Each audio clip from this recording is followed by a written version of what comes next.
across, I will go over first.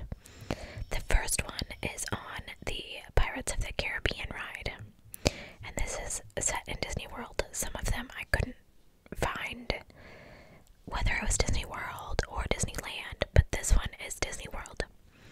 So, as the story goes, a young construction worker named George fell to his death while working on a high area of the Pirates building. I read that he was a welder, and then I read that he was just working there, so anyway. Each day, the cast members say goodnight to George over the PA system, and if they do not give him the respect that he desires, he makes sure that the next day is a long day for them. He is known to cause all sorts of mischief, such as shutting down the ride, causing breakdowns. He makes phone calls from an empty control room and appears on ride monitors. Many guests have reported feeling a mysterious chill, especially in the room with the burning city, where it is believed that George fell to his death. His favorite hangouts are rumored to be near the pirate with the pigs, under the bridge of the pirate with his leg hanging over, and near the door. It's known as George's door. This door is by the dog with the keys in his mouth. There is a little precursor that a couple of people said, a little bit of a warning. There have been reports of guests going on the Pirates of the Caribbean ride, shouting that they don't believe in George, and they've later found themselves stuck on the ride for a long period of time due to a breakdown. There's another story on the Pirates of the Caribbean ride, and it's a pair of apparitions known as the Ladies. This mysterious duo is rumored to have met their untimely demise when the boat they were riding in came off the track at the bottom of the drop and crashed as they sat in the front row. It is believed that they still linger in this area to this day and can sometimes be felt with a cold chill. So, of course, the next one that I'm going to read to you is about the Haunted Mansion. The first one I only came across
himself haunting the fire station.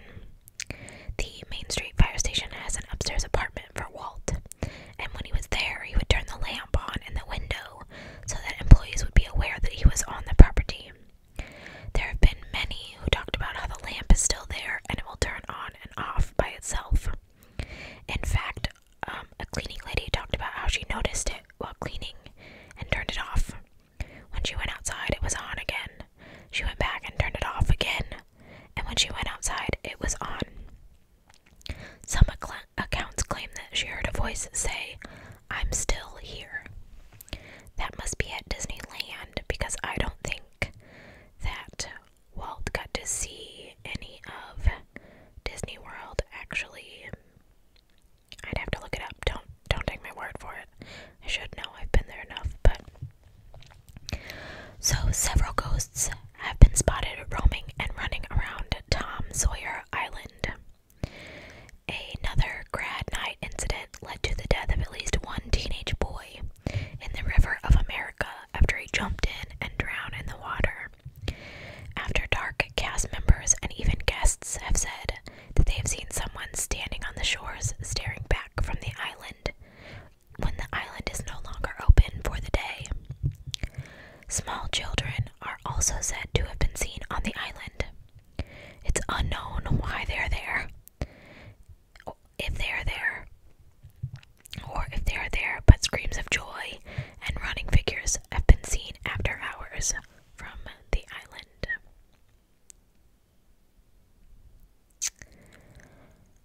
There is a brief story about Spaceship Earth, and it says that there's a little girl with long blonde hair and a young boy that are often seen playing together in front of the attraction, as well as riding it together.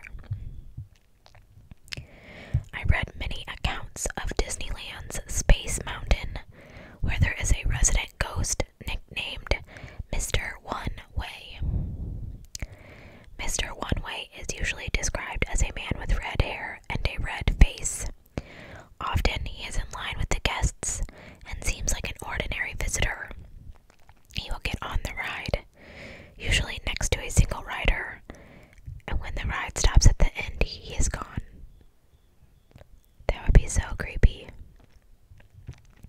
Space Mountain in Disney World is single seats, so you sit behind the person, but can you imagine waiting and then he's in front of you and you're in the dark and you can't see, and then at the end you pull back into the station and the guy in front of you is gone? I'd be wanting to see the pictures to see if he was showing up. I haven't been to Disneyland, so I think it's cooler to ride side by side. Sometimes those little seats, like, I get down there and I can't get up. Anybody else ever had that problem? Anyway, so I also read the Twilight Zone Tower of Terror is said to be haunted by a former bellhop or cast member that died during his shift on one of the loading platforms.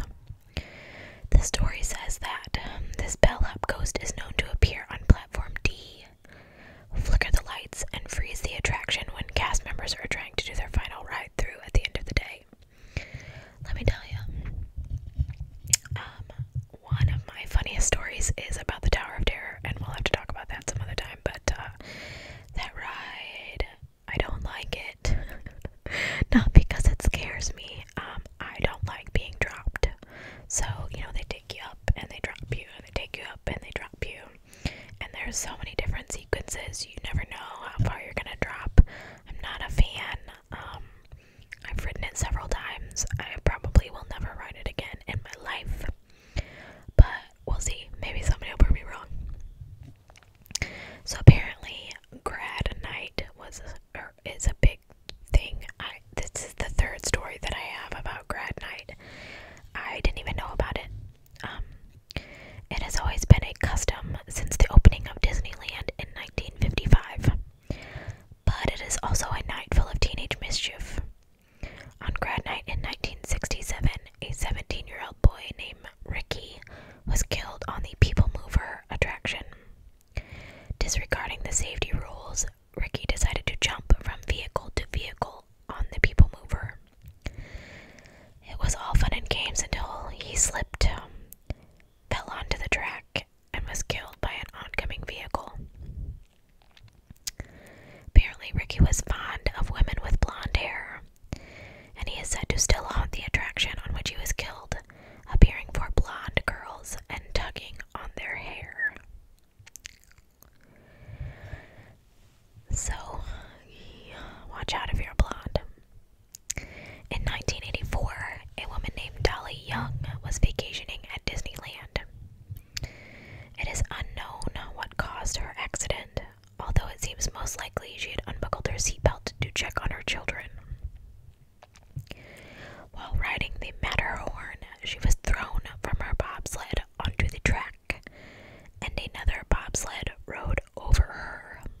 causing the entire ride to shut down.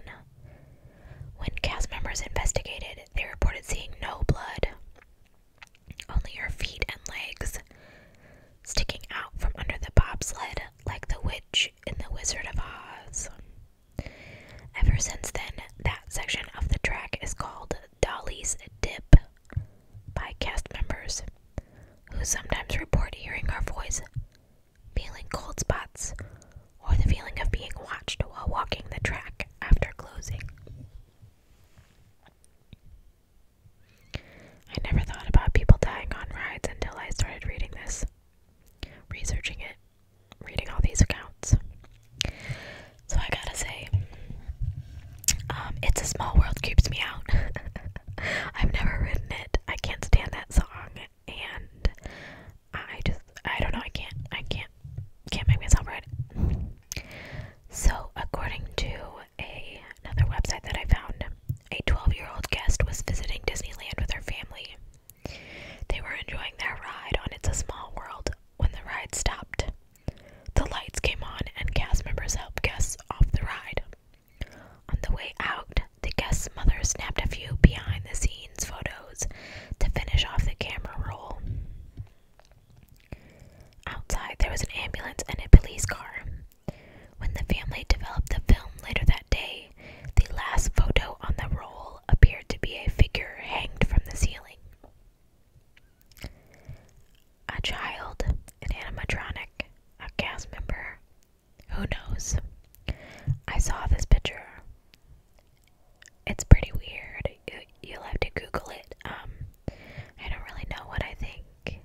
I think it's, highly probable that somebody just hung something up there, but I think somebody would have noticed, or, yeah. So now I'm going to talk about the two accounts that I've read or found. So this is straight off of a website, and it is a person's account. So I'm just going to read it just like the article said. It says, I consider myself an open-minded skeptic.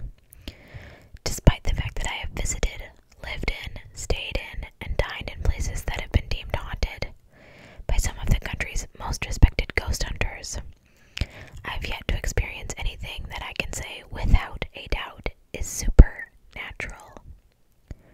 I am actually quite scared of the paranormal, so maybe that's the reason I never really feel or see anything that I would claim as beyond our reality. However, not long ago, I had an unusual experience in the haunted mansion.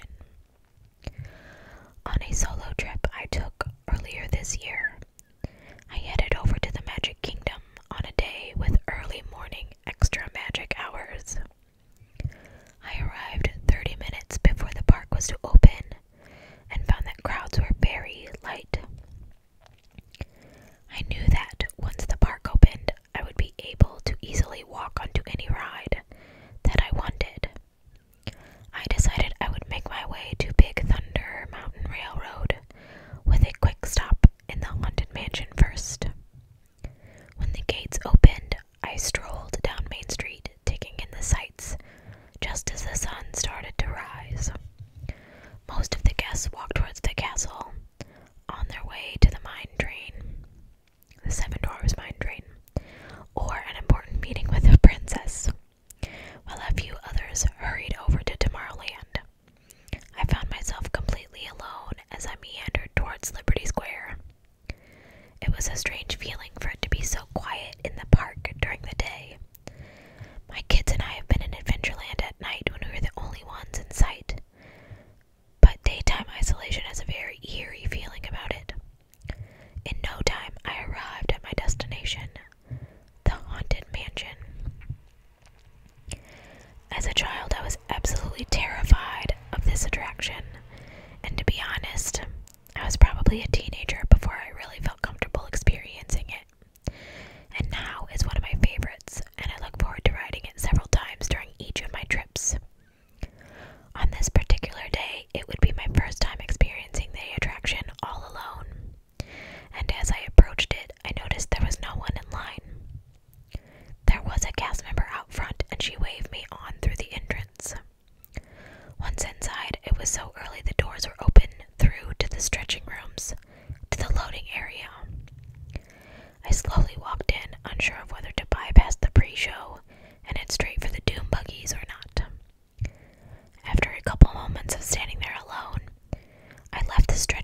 and made my way directly to the loading area. The cast member waved me into the doom buggy and said I was the first happy haunt of the day. I climbed in with no one else in sight except for me and the cast member. I sat back to relax and enjoy the attraction as my doom buggy began to creep down the first long hallway. A few seconds later, as I'm looking ahead at the backs of the empty dune buggies ahead of me, I see what looks to be like the face of a little boy peering out of his ride vehicle back at me. I very nearly jumped out of my seat because I thought I was the first rider of the day and that I was alone. I quickly calmed down, rationalizing that the cast member that had boarded me must have been confused and that there was a family already on the attraction before me. I went about my ride, not giving the little boy another thought as I enjoyed the grim grinning ghosts around me until I reached the end. As I climbed out of the doom buggy, the cast member, as I exited, said he hoped that I had enjoyed being the first happy haunt of the day. Startled by his comment, I quickly asked him if he was sure, and that didn't somebody just get off the ride a few cars before me. He said no, I was definitely first, and that if I wanted to stay, I just needed to bring my death certificate next time. So like I said, I read a couple stories about that little boy peeking around his doom buggy. I think it's kind of odd. I mean, I guess if I were a ghost and I was gonna haunt someplace, I would probably be in the Haunted Mansion a lot because I'd be riding all the rides at Disneyland or World. So the other story I found on Reddit, and it says, my cousin worked at Disneyland for 10 plus years. She spent most of her time working at the Haunted Mansion. When I was 14 or so, my aunt took me to Disneyland. My cousin joined us for her day off because she basically knows everyone in the park and she can get us to the front of any line. With her magical Disney social skills, I need a cousin like this. Like, let's be friends. Help me out here. My cousin and I rode together on the Haunted Mansion. I have never scared easily, and I have been on that ride plenty of times before. I was never freaked out. My cousin spent most of the ride explaining how each room was built and how cast members control and monitor each room. We got to the axe murder room, you know, the one where the bride murders her new groom, and I closed my eyes and put my hands over them because I felt so anxious for some reason. I swear on my life that someone poked me hard right in between my shoulder and collarbone. I turned to my cousin and asked her if she poked me, and she said no. It wasn't even physically possible. I opened my eyes so fast that I would have seen her if she did it. Her response was, "It's probably Timmy." And I was like, WTF, who the heck is Timmy? She goes on to explain that park visitors will often throw cremated ashes of their dead relatives on rides. Ew, guys, don't do that. It's illegal. They get a lot of grieving parents who throw their kids' ashes on their favorite rides in hopes that their kid will spend eternity at the happiest place on earth. I guess one of the spirits stuck. The cast members, oh, my dog's moving. Sorry, so sorry. Named him Timmy. My cousin has seen him many times. They usually see him in the buggies. When they stop the ride to let him off, there's nobody there. The worst part of this story is that Disney employees just sweep up the ashes and throw them in the dumpster, kind of near where Star Wars Land is being built. I read a couple things about that. Apparently they are really trained to dispose of the ashes properly, so I don't know. I don't think they're just sweeping people up and, throwing them in a dumpster. It's illegal to dispose of ashes in places without permission, guys. Like, you have to get special, even in the ocean. I think it's weird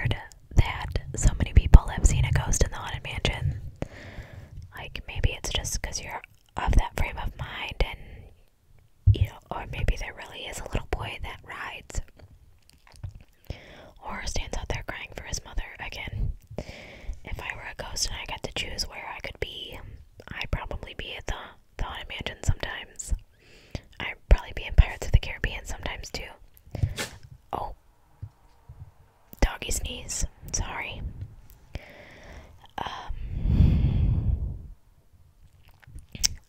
None of these really creeped me out, but I thought they were kind of interesting, and I thought you might as well.